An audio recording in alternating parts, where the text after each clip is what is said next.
अस्सलाम वालेकुम स्टूडेंट्स। आज हमारा है लेक्चर नंबर 7। तो इसमें हम क्या पढ़ेंगे, डिस्कस करेंगे लिमिट ऑफ फंक्शंस। तो लिमिट ऑफ फंक्शन को समझने से पहले कुछ इंपॉर्टेंट चीज़ें वो मैं आपको बता देता हूँ।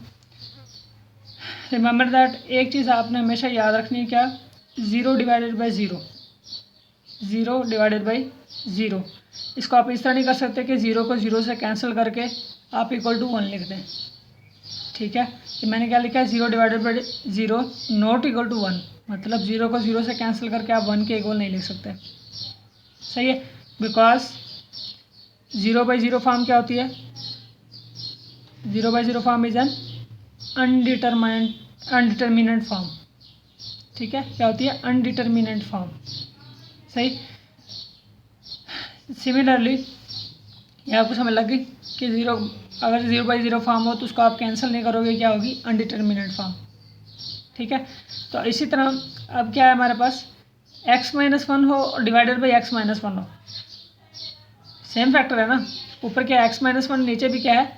x-1। अब इसको आप कैंसिल करके 1 उस वक्त लिखोगे, मतलब ऊपर वाला फैक्टर इस फैक्टर से कैंसिल होके इज इक्वल टू आंसर 1 कब आएगा? If x not equal to 1, जब x 1 के इक्वल नहीं होगा। क्योंकि अगर x 1 होगा तो 1 - 1 0, 1 - 1 0, तो 0 बाई ज़ीरो फॉर्म बन गई। ठीक है, तो ये फैक्टर कैंसिल नहीं कर सकते जब क्या होगा, जबकि x, ये कैंसिल उस वक्त कर सकते हैं जब क्या होगा, x क्या होगा? Not equal to 1। सही है, x 1 के अलावा जो मर्जी हो हम इसको कैंसिल करके लिख सकते हैं। ठीक है, लेकिन x अगर 1 होगा तो हम इसको इस तरह कैंसिल नहीं कर सकते। Here x can be, x इसके 1 के करीब करीब भी नंबर होना तब भी एक्सेप्टेबल है, मतलब 0.99999 हो। ठीक है, उसके और करीब हो 0.9999999, इसके और फर्दर करीब हो तो एक और 9 इसमें ऐड कर देंगे डेसिमल के बाद। ठीक है, मतलब ये एग्जैक्टली 1 तो नहीं है ना, लेकिन 1 के करीब करीब नंबर्स हैं। 1 के कहता करीब करीब नंबर भी होना तब भी आप इसको इस तरह कैंसिल करके 1 लिख सकते हो, लेकिन अगर एग्जैक्टली 1 है तो आप इसको इस तरह कैंसिल नहीं कर सकते।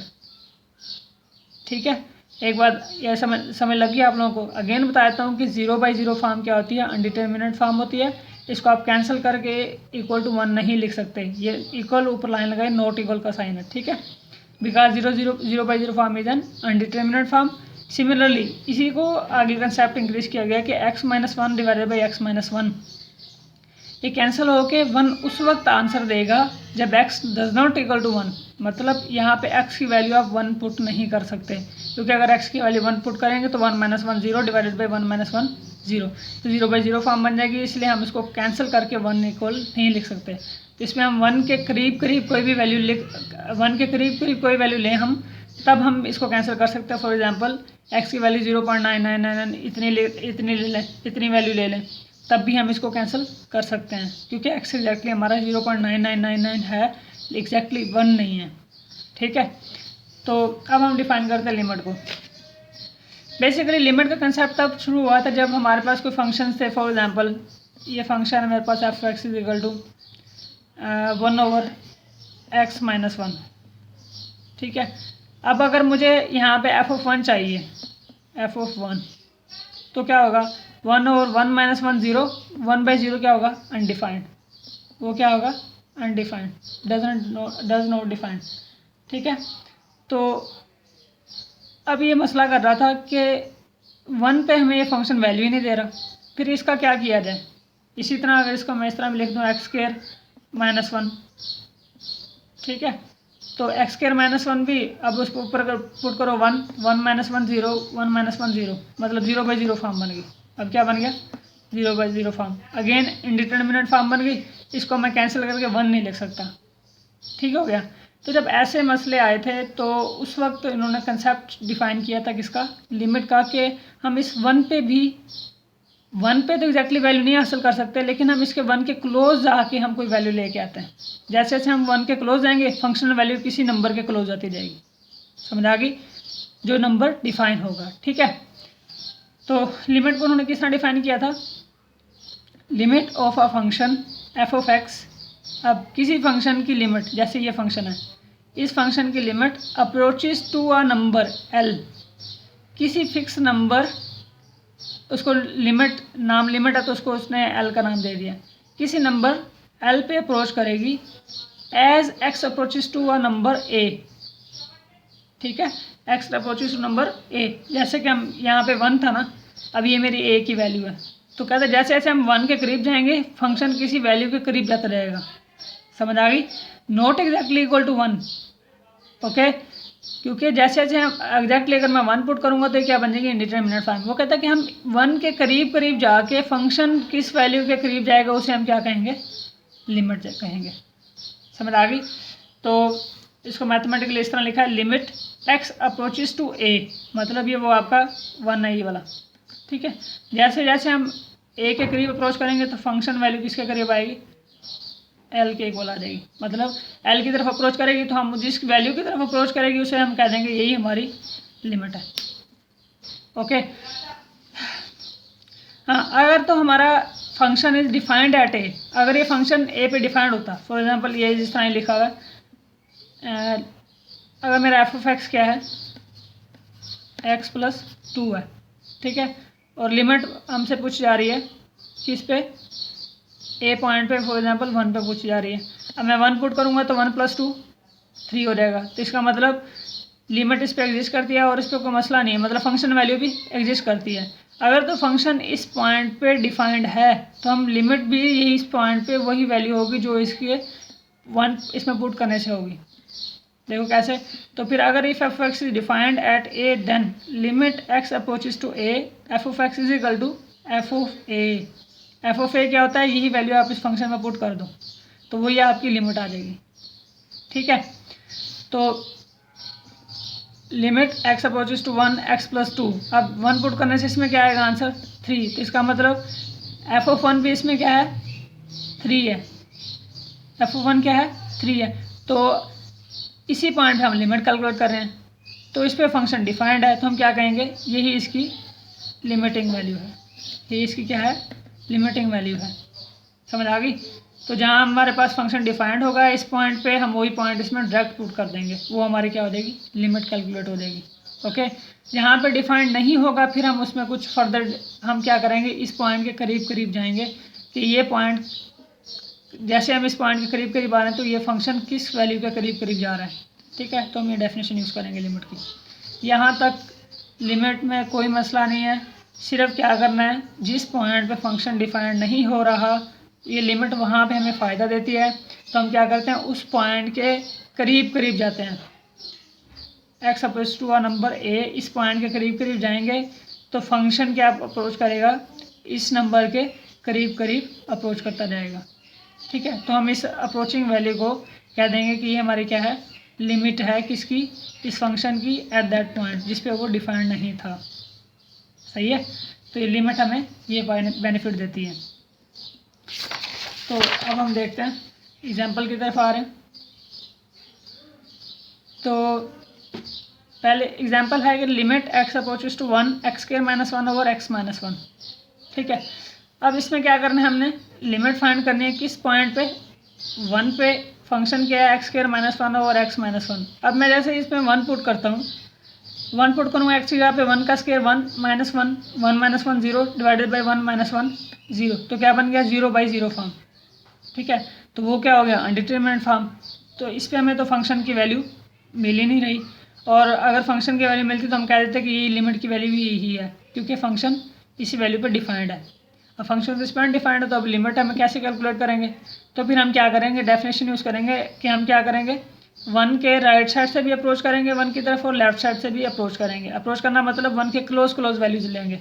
अब 1 के राइट साइड पर क्लोज वैल्यूज कौन सी होंगी, 1.00001, फर्दर वैल्यू 1.00001, इस तरह दूर होते रहेंगे। तो इधर से मैं अगर देखूँ तो 1.001, फिर 1.00001, फिर 1 इस तरह 1 की तरफ आते जाएंगे। इधर से क्या होगा, 1 से छोटी वैल्यूज 0.99, फिर 0.9999, फिर 0.99999, इस तरह, ठीक है। तो हम 1 की तरफ अप्रोच करेंगे। 3 मेथड्स हैं, पहला न्यूमेरिकली, फिर है ग्राफिकली और फिर है मैथमेटिकली, ठीक है। तो पहला है न्यूमेरिकली हम इसको चेक करते हैं कि हो क्या रहा है। तो अब हमें पूछा गया है कि 1 पे मुझे लिमिट बताओ, क्या बताओ, 1 पे लिमिट बताओ ये फंक्शन की, ठीक है, मैंने क्या किया, 1 के राइट साइड पे कुछ वैल्यूज़ क्लोज लेनी, मतलब 1.0000001, फिर उससे आगे दूर 1.00001, 1.00001, 1.001, मतलब अगर हमने जाना किसकी तरफ है, 1 की तरफ, तो मैंने क्या किया, 1.001 एक वैल्यू ली, उसके और क्लोज जाऊँगा 1 के तो एक जीरो और बढ़ा दूंगा, और क्लोज जाऊँगा तो एक जीरो और बढ़ा दूंगा, और क्लोज जाऊँगा तो एक जीरो और बढ़ा दूंगा, इस तरह और क्लोज आता जाऊँगा तो 1.0000000 एक और जीरो बढ़ा दूंगा, तो वो किसके अप्रोक्सीमेट वैल्यू लेंगे हम, 1.0000001, तो इसका मतलब वो 1 के करीब ही करीब वैल्यू होगी कोई। तो ये कह रहा है कि इस तरह हम अप्रोच करते हैं किसकी तरफ, उस नंबर ए की तरफ या इस वैल्यू 1 की तरफ, ये आपकी ए की वैल्यू है। ठीक है, अब इस तरह लेफ्ट साइड से भी ऐसे होगा 0.9, 0.99, फिर 0.999, क्योंकि मैं बड़ा करता जा रहा हूँ नंबर, तो जैसे जैसे बड़ा करता जाऊँगा तो फिर वो 1 की तरफ जाएगा। यहाँ से मैं जैसे जैसे नंबर छोटा करता जाऊँगा तो वो 1 की तरफ जाएगा। ठीक है, समझ आ गई।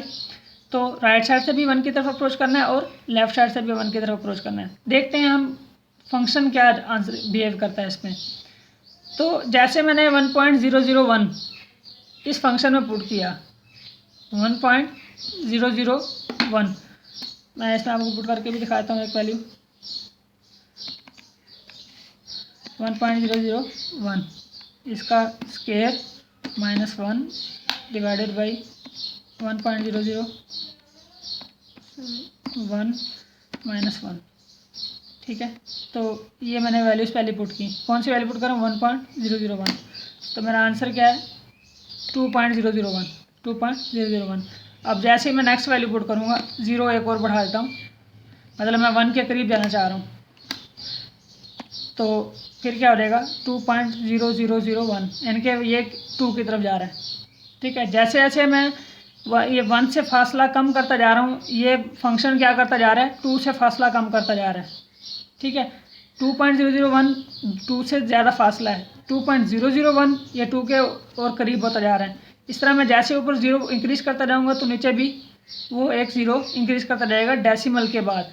ठीक है, तो डेसिमल के बाद ज़ीरो इंक्रीज़ होते जाएंगे, तो फिर ये वैल्यू इसके बाद इस पॉइंट डेसिमल से पहले वाले नंबर की तरफ अप्रोच करना शुरू कर देगी। समझ आ गई। इस तरह मैं ऊपर जैसे जैसे मैं 1 की तरफ गया हूँ, तो ये वैसे वैसे इसकी तरफ जा रहा है, 2 की तरफ जा रहा है। तो यहाँ से मुझे क्या नंबर मिल रहा है कि फंक्शन किसकी तरफ जा रहा है, 2 की तरफ। ठीक है, ये आपकी एल की वैल्यू है। सही। अब इस तरह मैं 0.9999 पुट करता जा रहा हूँ, तो वो आंसर क्या आ रहा है 1.999, इसी फंक्शन में एक्स की जगह पे। तो यहाँ से पुट करना शुरू किया था मैंने, 0.9 पुट किया 1.9, 0.99 पुट किया तो 1.99, तो 0.999 पुट किया तो 1.999 पुट आंसर मिला मुझे फंक्शन का। तो जैसे मैं एक ऊपर बढ़ाता जा रहा हूँ, 1 के क्लोज जाता जा रहा हूँ, इसी तरह ये वैल्यू 1.9999999 बहुत बड़ा नंबर है, यानी कि जिसको हम अप्रोक्सीमेट करते हैं, किसके इक्वल करते हैं, वो 2 के। तो राइट साइड से भी हम 2 की तरफ अप्रोच किया, लेफ्ट साइड से भी हम किसकी तरफ अप्रोच किया, 2 की तरफ। तो इसका मतलब है इस फंक्शन की लिमिट जो है वो x अप्रोचेस टू 1 पे क्या है, वो 2 है। वो क्या है, 2 है। देखो अभी इसका लिमिट का कितना फ़ायदा कि अब फंक्शन हमें 1 पे वैल्यू एग्जैक्टली नहीं दे रहा था, हमें पता नहीं था 1 पे क्या वैल्यू आएगी, तो लिमिट ने वो बता दिया कि 1 पे इसमें 2 वैल्यू आएगी। जैसे हम 1 के करीब जाते जाएंगे, वैल्यू फंक्शन की किसके करीब जाती जाएगी, 2 के करीब जाती जाएगी। ये लिमिट का एक फ़ायदा है। सही है कि लिमिट हम क्यों यूज़ करते हैं। अब इसको मैं ग्राफिकली चेक करता हूँ। ग्राफ बनाना तो आपको अब तो कोई मसला नहीं होगा मेरे ख्याल में, क्योंकि ग्राफ हमने बहुत डिटेल से डिस्कस किया है। तो मेरा फंक्शन वही अगेन x² -1 ओवर x -1। ठीक है, अब x में अगर मैं 0 पुट करता हूँ तो 0 -1 0 -1 से कैंसिल होकर क्या हो जाएगा +1। ठीक है, तो 0 पे वैल्यू क्या आ गई 1, ये मैंने सर्कल कर दिया। इसी तरह अब मुझे क्या करना है, 1 पे वैल्यू चाहिए। 1 पे वैल्यू मुझे मैंने होल डाल दिया है। ठीक है, 1 पे क्या किया, होल लगाया हुआ। वो क्यों लगाया मैं बताता हूँ अभी। अब मुझे 1 पे वैल्यू चाहिए, तो 1 के मैं राइट साइड से भी अप्रोच करूँगा और 1 के लेफ्ट साइड से भी अप्रोच करूँगा। मतलब अप्रोच करने का मतलब मैं 1 के करीब कोई वैल्यू लूँगा। तो जैसे मैंने 1 की साइड पे वैल्यू ली, वो क्या ली 1.0000001। तो मेरा यानी कि 1 2 3 4 जीरो वाली वैल्यू कहाँ पे, ये है। तो आंसर क्या है 2.1234001। ठीक है, तो मेरा ये मैंने स्केल फिक्स किया 1, ये 2, तो इसके बाद क्या आ जाएगा 2.401। ठीक है, 1 2 3 4 5 भी 5 है, तो यहाँ पे भी नहीं सॉरी, हाँ यहाँ पे भी 5 है वैल्यूज, एक 0 और है, ठीक है। तो ये वाली वैल्यू, तो क्या है 2.00001, तो इसी के सामने ये मतलब ये वैल्यू इसी के सामने आ गई, ठीक है। और फर्दर मैं जैसे जैसे ये वैल्यूज़ लेता जाऊँगा तो ये इधर से वैल्यूज ऐसे आते जाएंगे, मतलब 1.401 पुट किया तो 2.401, इसी के सामने ये वैल्यू आ गई, ठीक है।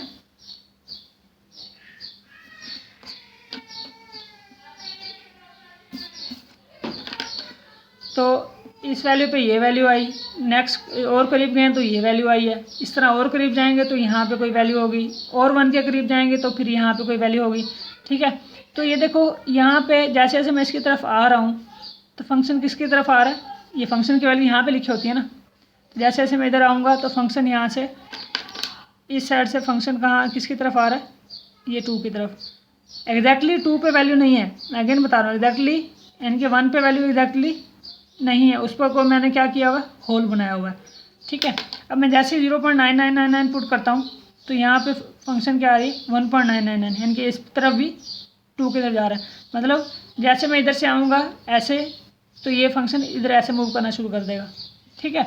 मतलब ऐसे ग्राफ की तरफ ये इस वैल्यू की तरफ जा रहा है, तो जैसे मैं 1 से राइट साइड से अप्रोच किया तो ये ग्राफ किसकी तरफ अप्रोच किया, 2 की तरफ। जैसे मैं लेफ्ट साइड से अप्रोच कर रहा हूँ 1 की तरफ तो ग्राफ किसकी तरफ जा रहा है अगेन, यानी कि ये ऊपर ज़्यादा वैल्यूज आ रही हैं तो ग्राफ की वैल्यू तो यहाँ पे होंगी ना, तो ये किसकी तरफ जा रही हैं, ये भी 2 की तरफ जा रही हैं, समझ आ गई।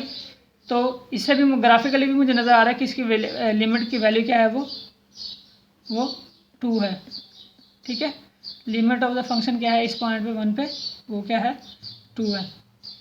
और इन दोनों से सबसे ज़्यादा आसान जो ज़रूरी होता है ये कैलकुलेट न्यूमेरिकली और ग्राफिकली कैलकुलेट करके दिखाना ज़रूरी नहीं होता, ये सिर्फ आपको अंडरस्टैंडिंग के लिए होता है। वैसे आप जो कैलकुलेट करते हो अलजेब्राइकली या मैथमेटिकली करते हो। तो अब इसमें देखो limit x approaches to 1, again x not equal to 1, x किसी पे अप्रोच कर रहा है 1 पे अप्रोच कर रहा है, एक्स स्क्वायर -1 ओवर एक्स -1, ठीक है। अब मैं इसको लिख सकता हूँ एक्स स्क्वायर -1 को ए स्क्वायर माइनस बी स्क्वायर है ना, फार्मूला ओपन करके ए प्लस बी और फिर A minus B divided by x -1। अब x + 1 मैंने साइड पे लिख लिया, ऊपर ये क्या फैक्टर है x -1 ओवर x -1, ठीक है। अब यहाँ पे देखो x अप्रोच कर रहा है 1 पे, नॉट एग्जैक्टली इक्वल टू 1।